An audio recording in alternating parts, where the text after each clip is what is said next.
Good morning, friends, and welcome to another class. In today's episode, we'll be looking at molar mass.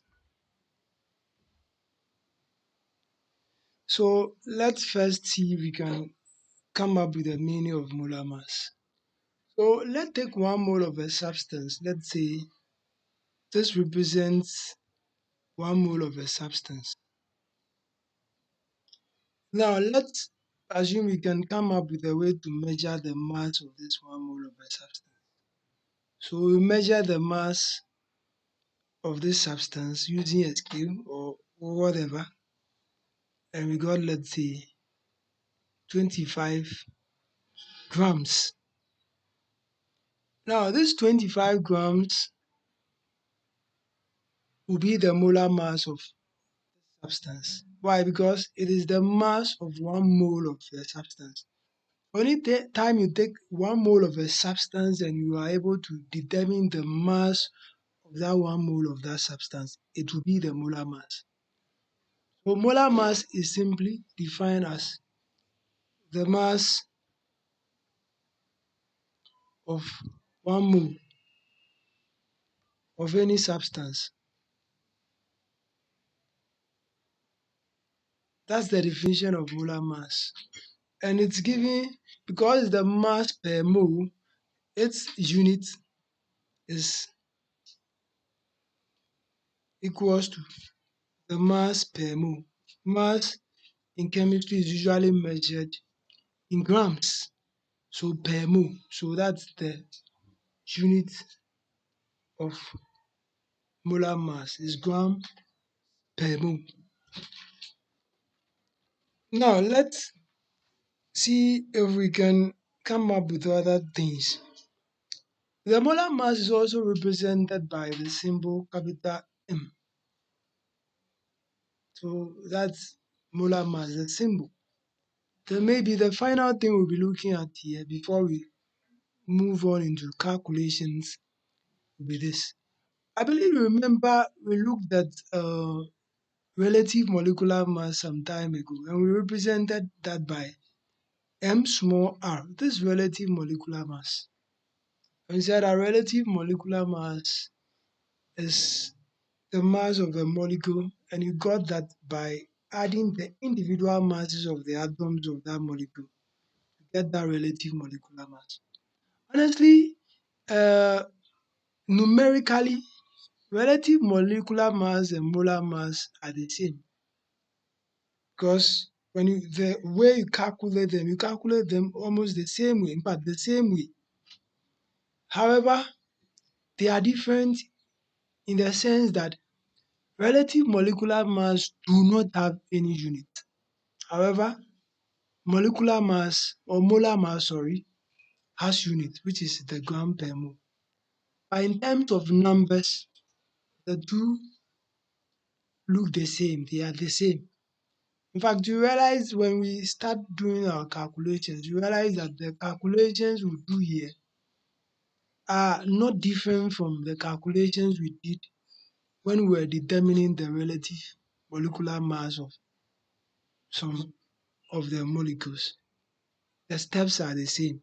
Just that you need to remember that molar mass has unit and it is gram per mole, but relative molecular mass do not have unit. So let's delve into some examples. So here we're going to calculate the molar mass of water. So let's calculate the molar mass of water, H2O. To calculate the mass of water, all you do is just to get the individual atoms and their relative atom masses, relative atomic masses. So first you have 2 atoms of hydrogen here plus 1 atom of oxygen. So that will give us 2. The mass of hydrogen is 1, the mass of oxygen is 16. So when you add the two, that will give us 2 plus 16, and this should give us 18. Remember, molar mass has units, so that will be 18 gram per mole. So that's the molar mass of water. If this were to be relative molecular mass, it should be just 18. But because we are dealing with molar mass, it is 18 grams per mole. You realize that it's the same calculation, just that at the end of the calculation, we made sure our result had units, which is gram per mole. Let's look at another example. So we're going to calculate the molar mass of calcium carbonate. So that's the molar mass of calcium carbonate. Right, so that will be, it contains, the molecule has calcium plus carbon plus three oxygens. The mass of calcium is what? Is 40. For the mass of carbon is 12. Then we have 3 times the mass of oxygen, which is 16. When you do the maths, you are going to get, you add all of the numbers together, you're going to get 100. And the unit is gram per mole. So that's the molar mass of calcium carbonate is 100 grams per mole. Let's look at another example. So we will be calculating the molar mass of sodium chloride. So that will give us sodium plus chlorine. So we add the masses together. The mass of sodium is 23 plus the mass of chlorine is 35.5. So when you add the two numbers together, you're going to get 58.5. Remember, molar mass has units. That will be gram per mole. So let's look at the next example.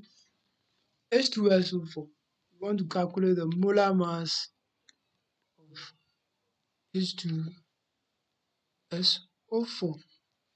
H2SO4 has two atoms of hydrogen plus a sulfur plus four atoms of oxygen. So that will give us two.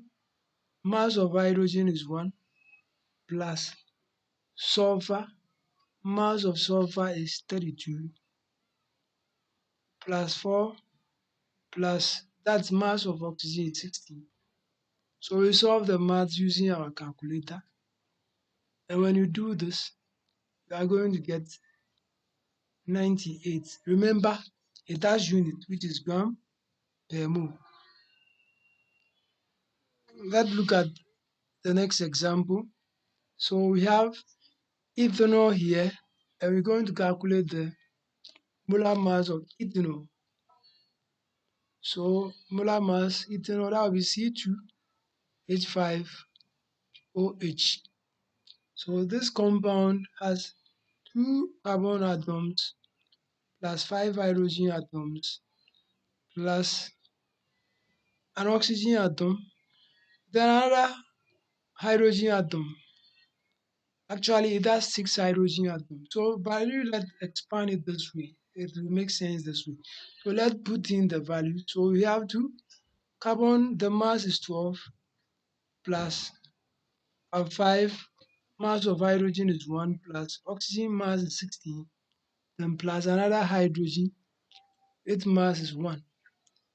When you solve the maths, you add all of these numbers together, you are going to get 92.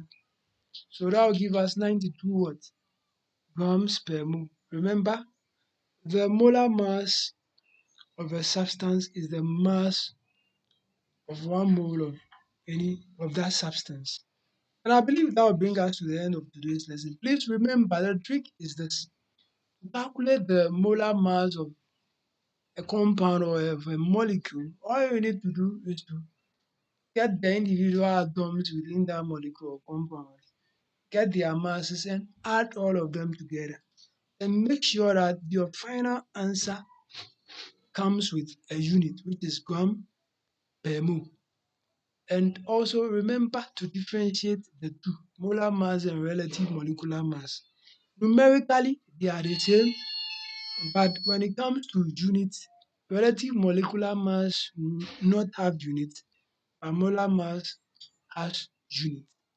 So I believe that will bring us to the end of today's lesson. Thank you very much. And please share the video if you've not already done that. And subscribe to the channel if you've not done that. Remember, we need your subscription, and it would also help you when new videos are created. You'll be given an alert. See you and take very good care of yourselves. We'll meet in the next episode.